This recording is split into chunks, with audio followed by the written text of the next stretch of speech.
بسم اللہ الرحمن الرحیم۔ قرآن مجید میں ایک آیت ہے جس کا نام آیت العزہ ہے۔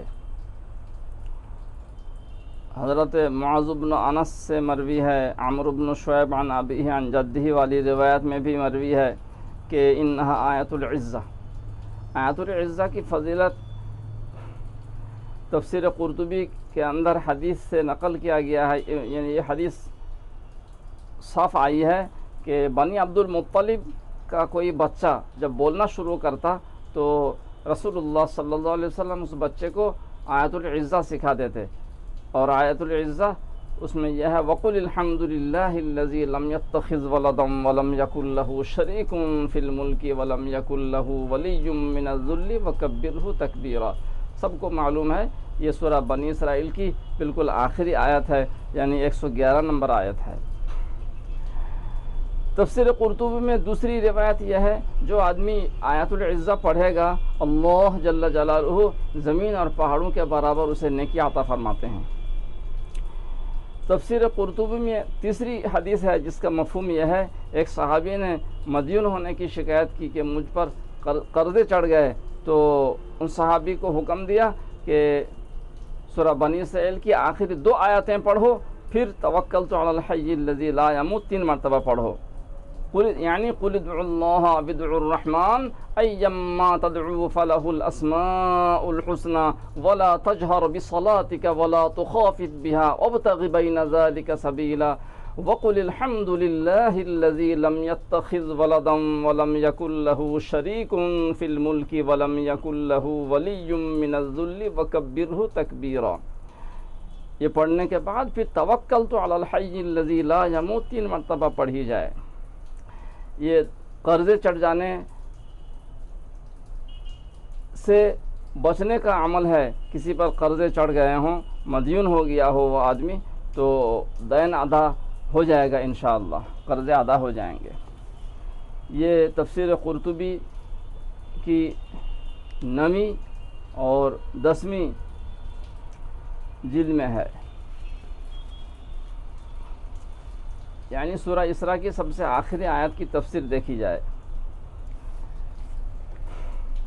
اس کی اور ایک فضیلت الاتقان میں ہے کہ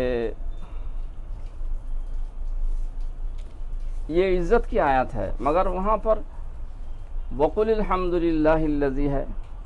الدر المنصور میں وقل کو چھوڑ کر کے الحمد ہے۔ اس کی وجہ سے ہم سارے حضرات سے درخواست کرتے ہیں کہ کبھی وقل کو ملا کر کے پڑھیں جس طرح قرآن میں ہے، کبھی وقل کو چھوڑ کر کے پڑھیں۔ ہم بھی خود اس پر عمل کرتے ہیں اور الحمدللہ فائدہ ہوتا ہے، یعنی اس طریقے سے پڑھتے ہیں توکلت علی الحی الذی لا یموت وقل الحمد للہ الذی لم یتخذ ولدا ولم یکن له شریک فی الملک ولم یکن له ولی من الذل وکبرہ تکبیرا۔ توکلت علی الحی الذی لا یموت الحمد للہ الذی لم یتخذ ولدا ولم یکن له شریک فی الملک ولم یکن له ولی من الذل وکبرہ تکبیرا۔ اور ایک حدیث تفسیر الدر المنصور کی 5ویں جلد میں ہے، 353 نمبر صفحے میں، حدیث کی کتابوں کے حوالے سے وہاں پر مروی ہے کہ بیماری بھی جاتی رہتی ہے اس آیت پر عمل کرنے سے، اور تنگدستی بھی جاتی رہتی ہے۔ بیماری اور تنگدستی یہ ان دونوں سے نجات ملتی ہے۔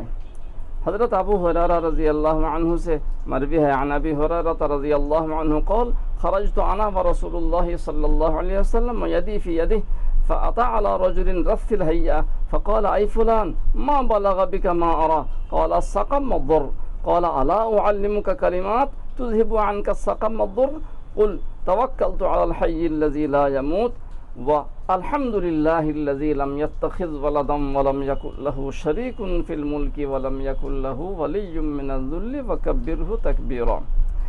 فأتى عليه رسول الله صلى الله عليه وسلم وقد حسنت حاله فقال مهيم فقال لم أزل أقول الكلمات التي علمتني کہ رسول اللہ صلی اللہ علیہ وسلم کا گزر ہوا ایک صحابی کے پاس سے، اور وہ انتہائی بیمار تھے اور تنگدست بھی تھے، تو پوچھا، یعنی ان کی حالت، ظاہری حالت دیکھ کر کے یہی معلوم ہوا۔ پھر رسول اللہ صلی اللہ علیہ وسلم نے یہ وظیفہ بتا دیا۔ کچھ دنوں کے بعد پھر حضرت ابو ہریرہ رضی اللہ عنہ کا ہاتھ پکڑ کر کے وہاں سے گزرے، پھر انہی سے ملاقات ہوئی اور پوچھا کیا حال ہے؟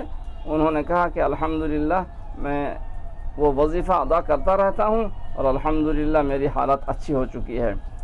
اس حدیث کو مفتی سعید احمد صاحب پالنپوری رحمۃ اللہ علیہ نے اپنی تفسیر ہدایت القرآن میں نقل فرمایا ہے، وہاں بھی دیکھ لیا جائے، وہاں اردو ترجمہ کے ساتھ تفصیل کے ساتھ ہے اور الدر المنصور کا حوالہ ہے۔ میں نے الدر المنصور کی عبارت پڑھ دی۔